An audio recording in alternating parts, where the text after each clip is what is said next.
嗱，大家睇到呢個咧就唔係檸檬啊吓，呢個係一個佛手柑嚟嘅，睇相啦。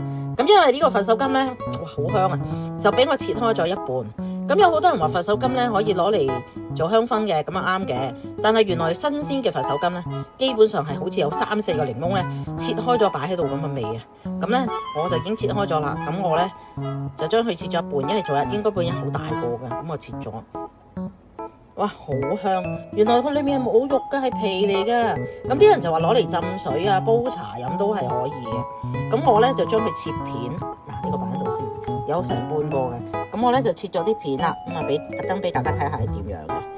因為有個傻豬咧就話你俾啲種子我啊，大佬啊，佢係冇種子喺裏面㗎。OK，唔好玩啦，自己俾錢去買翻棵啦，係咪？幾廿蚊啫。咁咧真係好香㗎。我一陣間咧都切翻一片咧，就攞嚟整凍飲先，因為真係好香啊！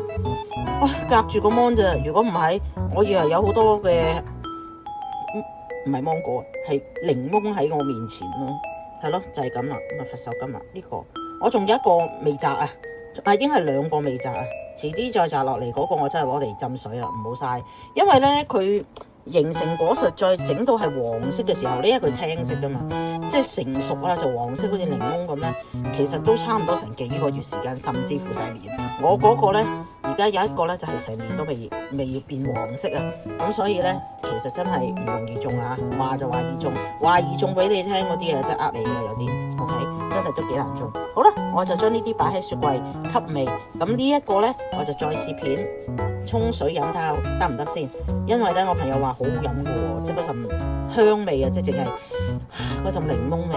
好啦，咁今日同大家介紹住咁多佛手柑 ，OK，拜拜。